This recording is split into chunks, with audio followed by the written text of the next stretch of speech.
Hello students, today in this video I shall continue discussing skeletal system for standard 9, and for this skeletal system it is video number 4. This is the one, skeletal system, video number 4 for class 9. In this video we will discuss about vertebral column and more details of the vertebral column, of different position of the body we will discuss. In the beginning, I tell you that structure of a vertebra, of a single vertebra. There are altogether 33 vertebrae in human backbone. That already I have told you in the previous video, where total number of vertebrae are 33. But we can count only 26 bones in the vertebral column. We can count only 26 bones. 33 we are not getting. If you separate out all the vertebrae, you will see there are only 26 bones. Why 26? That also I told you in the previous video, where the list of vertebrae was been charted. This is due to the fusion of 5 sacral vertebrae into one bone, and last 4 coccygeal vertebrae fused to form one bone. They are sacrum and coccyx respectively. These things already I told you. Sacrum and coccyx, this actually forming 2 bones instead of 5 plus 4, 9.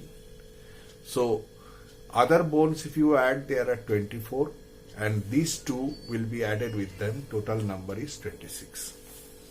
So other than above all the vertebrae, separately arrange one above the other, and we can study the structures of each vertebra separately.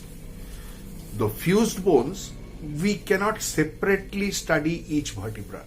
The sacrum, if we take it in our hand, the fused condition is such that separately each vertebra we cannot study. Similarly, in coccyx, the fused condition is such that separately each vertebra in the coccygeal region we cannot study. But basic structure of a vertebra we can always study from other regions of vertebral column. Let us see the basic structure, and then afterwards one by one we'll see separately the specialties of the vertebrae present in different regions. The basic structures of each vertebra in the column are same. Basic structures present in the vertebra are same in that. But little bit of variation is found, that in certain structures may be short, may be absent, may be replaced by something. These are the criteria is there. Means basic things are there, but within that basic thing there are variations. However, in certain regions, those basic structures are variable. To understand the basic structure, let us take a thoracic vertebra for observation. Thoracic vertebra is one, thoracic and lumbar. Thoracic is the best, where all the structures of a vertebra, what should be present, are prominent, visible, and you can study it well. That's why we take a thoracic vertebra for study. I will explain with this diagram that is also there in your books. You can also follow it up with there. This is the diagram of a thoracic vertebra, thoracic region. And this thoracic region, since there is rib cage is present, there are certain areas where the attachment of the rib cage is also there, which is not present in the other region vertebra, like lumbar vertebra, cervical vertebra. Those certain points, certain specialities might not be there, but overall all the structures are very prominent. The basic structure you see, it is something like a ring. This is the hollow of the ring. This is the hollow of the ring, and this is the ring. That's why this is called neural vertebra, neural or vertebral arch. Neural arch neural arch or vertebral arch, though it is not looking like arch, but it is surrounding this hollow space that is called neural canal or vertebral foramen. This canal is called neural canal or vertebral foramen. Through this canal, the spinal cord passes. Around this is the bone structure, which is having processes there on the sides and the back side. So this is the reason why we call it neural arch. This is neural arch or vertebral arch. This canal through which the vertebral foramen or neural canal, spinal cord passes. And the basic structure, the body is this. It is called centrum or body. This is the centrum or body. This centrum is placed one above the other in this way. Serially, the vertebral column is arranged. And each surface is having certain areas where surfaces are present for articulation or attachment of bones. This centrum or body, when it is attached with another vertebra above it or below it, having a cartilaginous pad on the centrum, and on the centrum it is staying and forming the column. So that's why this centrum or body has got immense importance for forming the vertebral column. On the sides of the neural arch or vertebral arch, there are two process, that means projected part, that is called transverse process. This side one, this side another. This transverse process is actually present to support the ribs. You know, this is a thoracic vertebra. So thoracic vertebra supports the ribs. So that's why there are certain surfaces which is called rib facet. Here you look at that. A rib facet. This is also a rib facet. Rib facet means where the head of the rib is touching it. And this is also another surface, and here also another surface, rib tubercle facet. When we study the ribs, we will study that rib has got one end where it is connected with the vertebral column, has got a swollen head, and after certain distance there is a projected part like a knee of a leg called tubercle. So this way the tubercle is connected and then rib is connected. One thing you always remember, this is the part which is facing the front of our body, and this is the part that is back side of our body. So that's why I have written posterior part and anterior part. And at the back side, this is called the spinous process or neural spine. This neural spine is also quite big, because it is holding the back muscles of our body. Back side also we are having muscles which is creating the body contour and the movement of the body. So to hold the back muscles, this spinous process is very important. This transverse process for the support of ribs and also the back muscles together. And these are, you see, it is actually not a trumpet. It is actually a slightly projected part where there is forming a kind of a surface. This surface is attached with the vertebra set on this vertebrae. Another vertebra that will come next to it, above it, will be attached with it. When there are two compartments or bogies attached with each other, there are some surface, you will see that there are some face-to-face surfaces which is facing to each other. Similarly, when another vertebra will be fit on it, so these two are the articular facets. Facets means surfaces for attachment. So this is also a surface where the cartilaginous surface is there, which cartilage makes the backbone flexible. And these are the surfaces for the attachment of the another vertebra above it or below it. So these are the basic structure of it.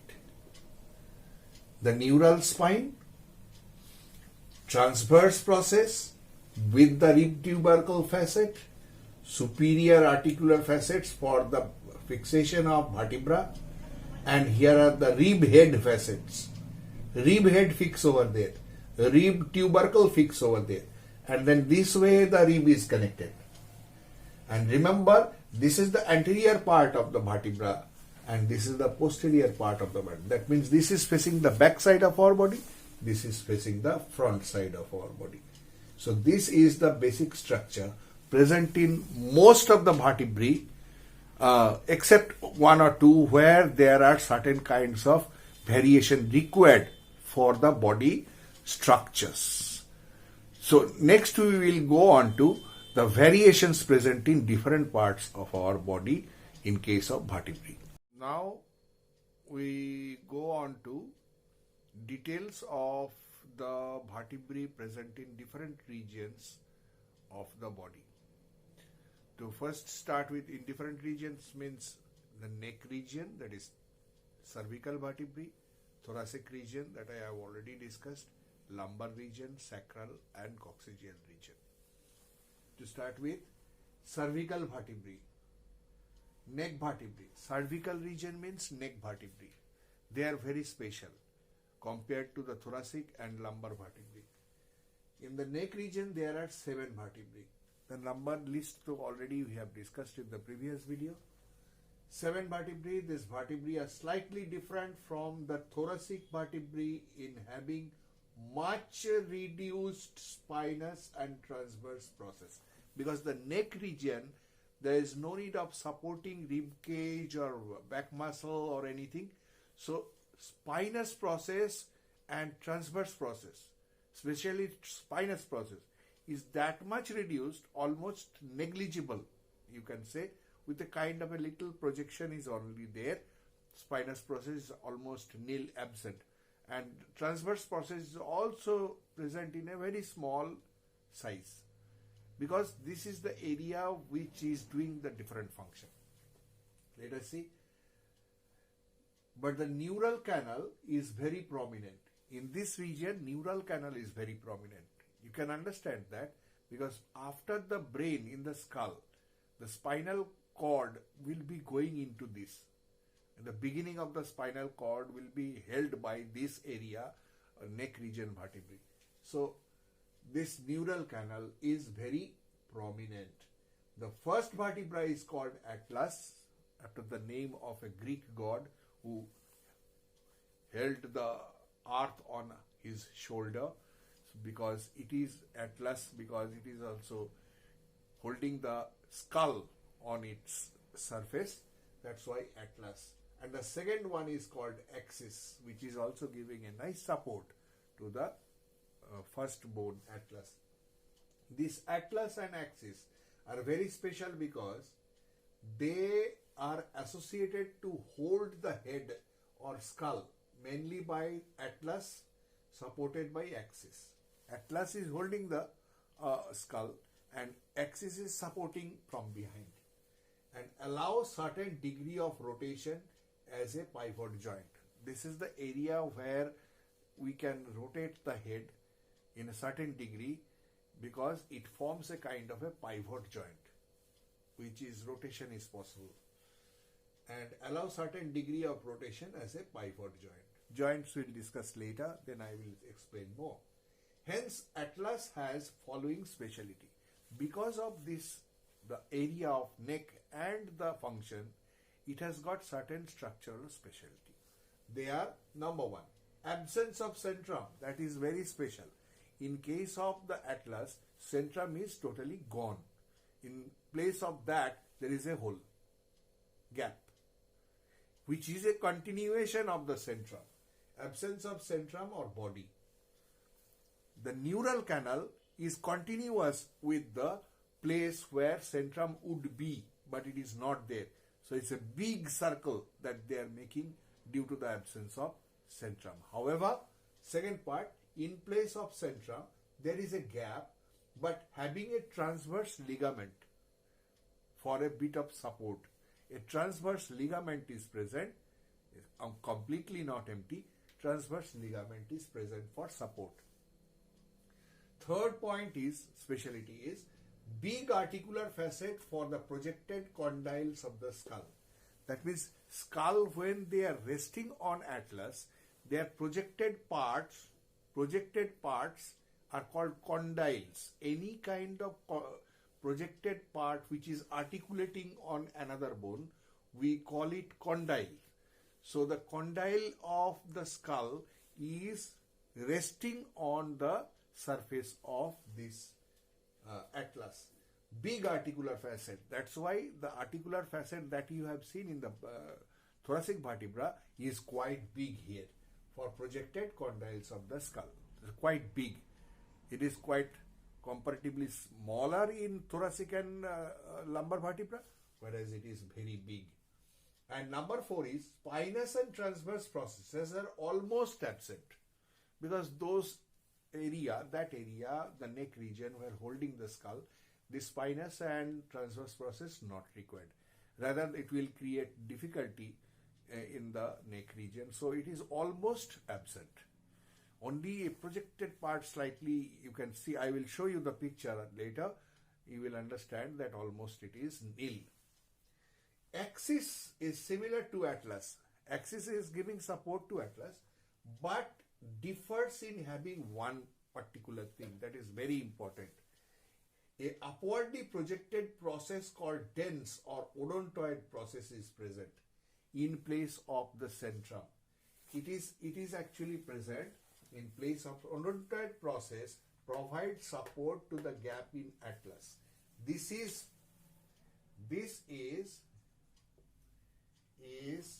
actually a projected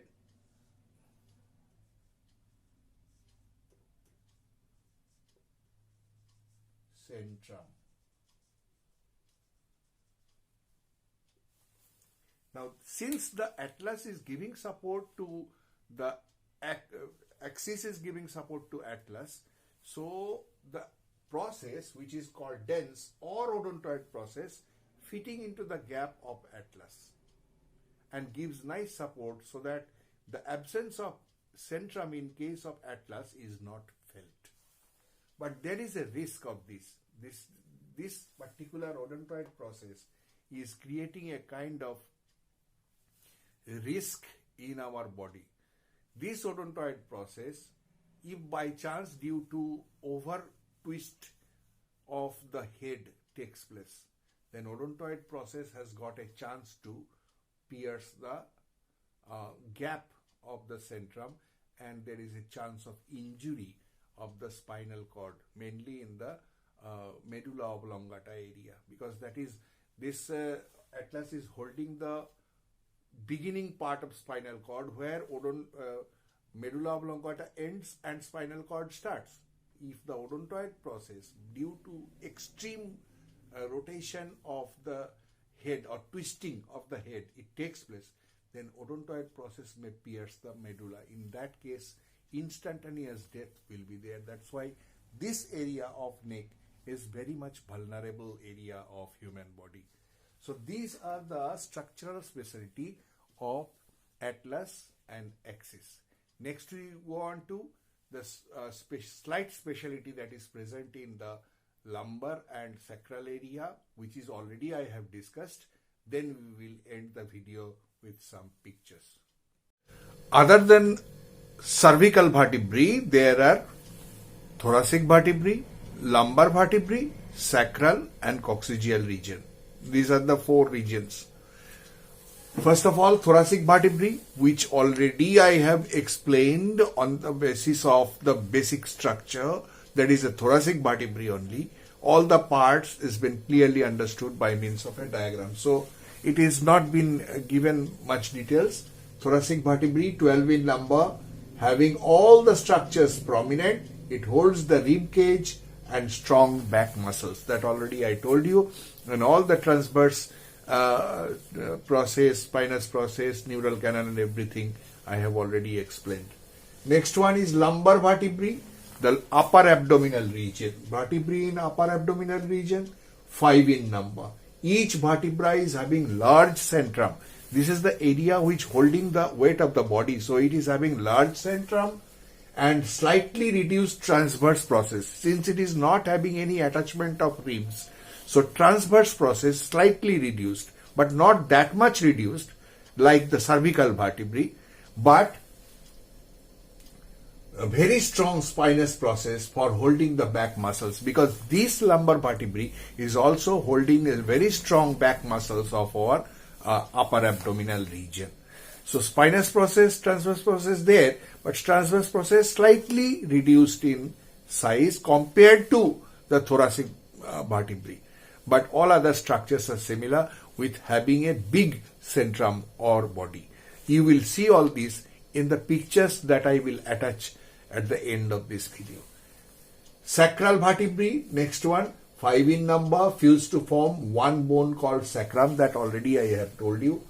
It is roughly triangular in shape, and other parts of each vertebrae cannot be separately. Since it is a fused form, it appears like a triangle, because bigger bone in the upper lower abdominal region, slowly as it goes downward, the size reduces. Therefore, the shape of the sacrum bone, which is due to the fusion of 5 sacral vertebrae, is roughly triangular. Cannot be separately studied each structure of the each vertebra. This sacrum is together forming pelvic girdle along with the other bones. Pelvic girdle is formed by the ilium ischium pubis on two sides of our waist region, which is then finally attached with the sacrum.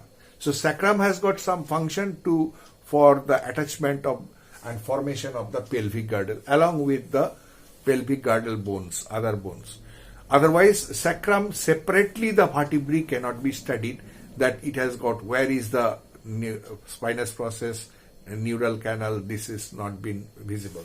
Finally, coccygeal vertebrae, 4 in number, vertebrae number 4, but you cannot make out the number of vertebrae there. They are so fused and forming one small bone called coccyx. No separate parts can be recognized in coccyx. So these are the total description of the vertebral column. Separately, each part is been shown nicely. Now I am ending this video. Before that, I will add up the pictures that I have explained in this video as description, so that you can understand each kind of vertebrae in each region. Now you watch the thoracic vertebra separately. See the spinous process, transverse process, articular facets, neural canal, everything clearly labeled over there. And as I have told you, similarly it is been labeled. Neural arc is been circled also. It is very clear in this diagram. Next is atlas and axis. Atlas left side, axis right side. Atlas having big centrum, look at that. Big gap, and this gap is been fitted with the odontoid process. Look at that. How the articulating facets are there in the atlas and axis, how it is supporting, very clearly visible. Now you see together all the 3 types of vertebrae which is studyable, that is cervical vertebrae at the top, middle that is thoracic vertebra, and the lower portion is the lumbar vertebra. See the difference of the transverse and spinous process between the lumbar and thoracic vertebra.